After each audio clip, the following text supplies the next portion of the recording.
So నాకు కళ్యాణ్ గారితో ఎలా అనిపించిందంటే నాకెందుకో ఈయన కదా అంటే తన తన కోసం పక్కన పెట్టేసి తను సెల్ఫిష్గా ఆలోచించకుండా మన స్టార్ ఇమేజ్లో ఉన్నామని ఆలోచించకుండా సంథింగ్ ఎప్పుడు తను ఎదుటి వ్యక్తి ఏదో చేయాలి ఏదో సొసైటీకి చేయాలని మాత్రం తపన పడుతుంటారు. అది నాకు నచ్చేది. సినిమాల నుంచి నేను తీసుకోలేదు కానీ ఆ క్యారెక్టర్ నాకు బాగా ఇష్టం. అంటే ఎక్కడ ప్రాబ్లం వచ్చినప్పుడు ఫ్లోరైడ్ సమస్య వచ్చినా, ఉద్దానం వచ్చినా, కౌలు రైతుకు ప్రాబ్లం వచ్చినా, అక్కడ బోట్లు కాలిపోయినా, అంటే అంటే ఎక్కడ ఏ సమస్య వచ్చినా ఫస్ట్ తెలుసుకొని మరి స్పందించేది కళ్యాణ్ గారు. అది నాకు నచ్చింది. దానివల్ల ఇప్పుడు నేను పాలిటిక్స్కి వచ్చినట్టు కాదు సార్, నేను నిజంగా చెప్తున్నాను, నేను పాలిటిక్స్ వచ్చినట్టు ఫీల్ అవ్వట్లేదు.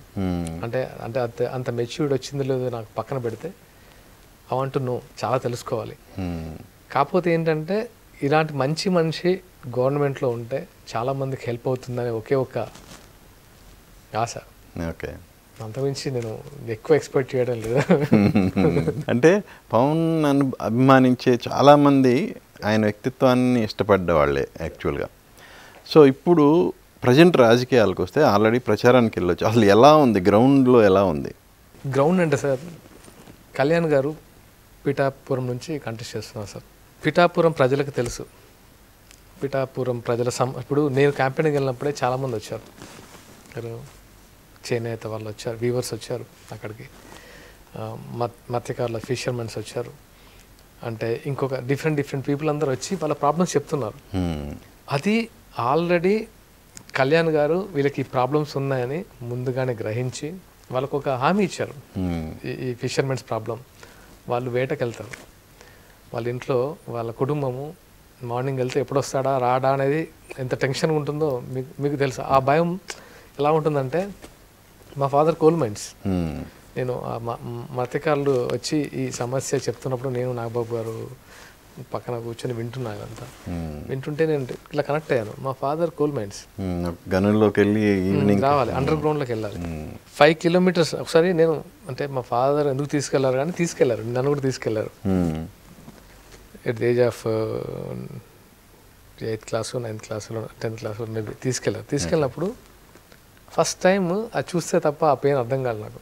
ఓహో, రోజు మా ఫాదర్ ఈ అండర్ గ్రౌండ్లో దిగేసి 5 kilometers నడిచి 15 kg వెయిట్ వేసుకొని వెళ్ళేసి వస్తారు అనొక పెయిన్.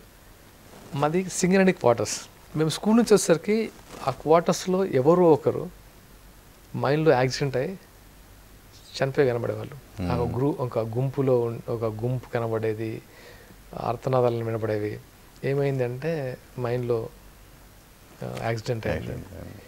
ఇదన్నీ నాకు వీళ్ళు మత్స్యకారులు వెళ్ళినప్పుడు అనిపించింది. అంటే వీళ్ళు సముద్రంకి వెళ్తే దెర్ ఇస్ నో గ్యారంటీ, వాళ్ళకు బీమా ఏంటి, వాళ్ళకు వైద్యం ఏంటి, వాళ్ళ ఇల్లు ఏంటి, వాళ్ళ పిల్లల భవిష్యత్తు ఏంటి, ఇవన్నీ ఒకసారి తలుచుకుంటారే వీళ్ళకి అసలు చాలా చేయాలి. అంటే కళ్యాణ్ గారికి ఇవన్నీ తెలుసు, బట్ నాకు అనిపించింది అంటే మనం క్యాంపెయిన్కి వెళ్ళడం కాదు సార్, క్యాంపెయిన్కి వెళ్తే అక్కడ ప్రాబ్లమ్స్ ఏంటి, అక్కడ కనీసం కళ్యాణ్ గారికి చెప్పేలా ఉండాలని నా ఉద్దేశంతో క్యాంపెయిన్కి వెళ్ళాను. ఓకే, సో ఇట్స్ పిఠాపురంలో డెఫినెట్గా పవన్ కళ్యాణ్ గారు మంచి మెజారిటీతో గెలుస్తారు. దాంతోపాటు పిఠాపురాన్ని ఒక మోడల్ సిటీగా చేస్తారని 100% నమ్మకం ఉంది. అది ఇట్స్ టెంపుల్ సిటీ.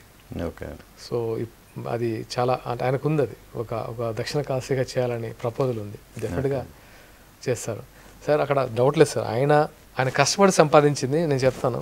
సినిమాల్లో వాళ్ళ కుటుంబానికి ఎంత ఇచ్చారో నాకు తెలియదు కానీ సార్, ప్రాంతము, కులము, మతము లేకుండా చాలా మందికి ఇచ్చారు సార్. అలాంటప్పుడు పిఠాపురం ప్రజలకు ఎంత ఇవ్వగలుగుతారు sir? So I have trust. అలాగే ఇప్పుడు